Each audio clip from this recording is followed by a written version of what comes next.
Ay mga sir, magandang umaga. Maghanap kami ngayon ng bahay. Kasama ko si Sir Kenny, si Sir Lucky,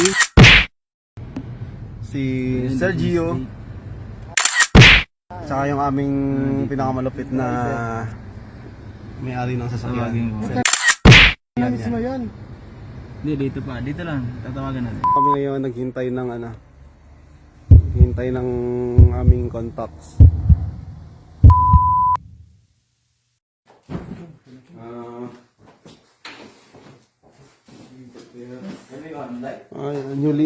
Newly furnished.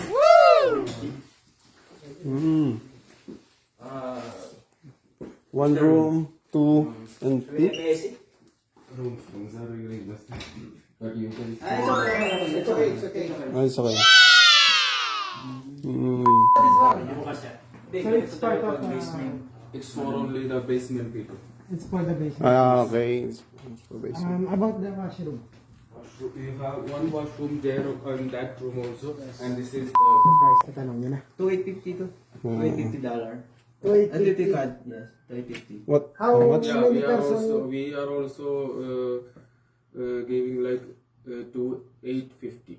Yes, 850. 280 plus utilities or No, no? without utilities. And our utilities comes like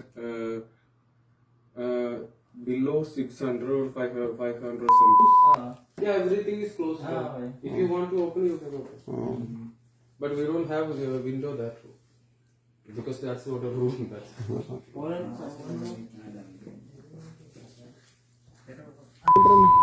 2,850 card. So, pwede na yung 6 na tao doon. So, next namin maghahanap kami ng isa pa or madami para matignan natin kung People daw anong pinaka nakatira daw ngayon doon. pinakamura. So, titingin kami ng isang unit ulit dito sa may 591 Willow Road. So, titingnan natin kung magkano yung pricing. Let's go. Yes, Alfred. So, pagpasok mo, pwede kang maglagay ng jacket mo from the main door.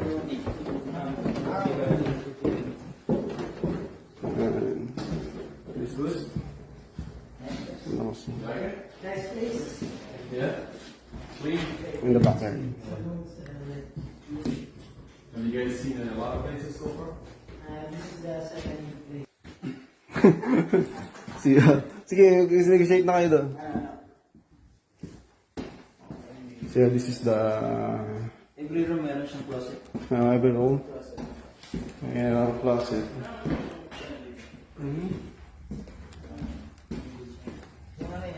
Wala sa furniture sa... Wala pa yung lahat yung provide natin.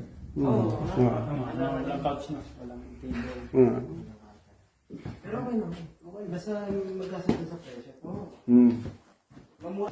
So, this is the washroom. Yung kutsin na malak.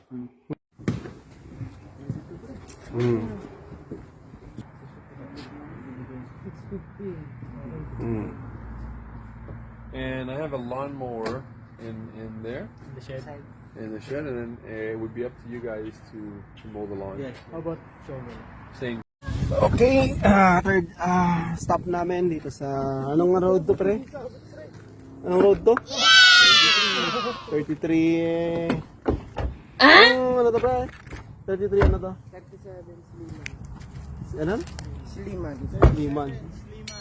37 Sliman. So, the third stop namin, titignan namin yung bahay kung okay at magkano. So, let's go. Say hi, sir. Hello. Yeah. Ito kaya yun? Let's go. 37. So, ganyan ang itsura sa labas. So, yung aming mga kapitbahay ganito.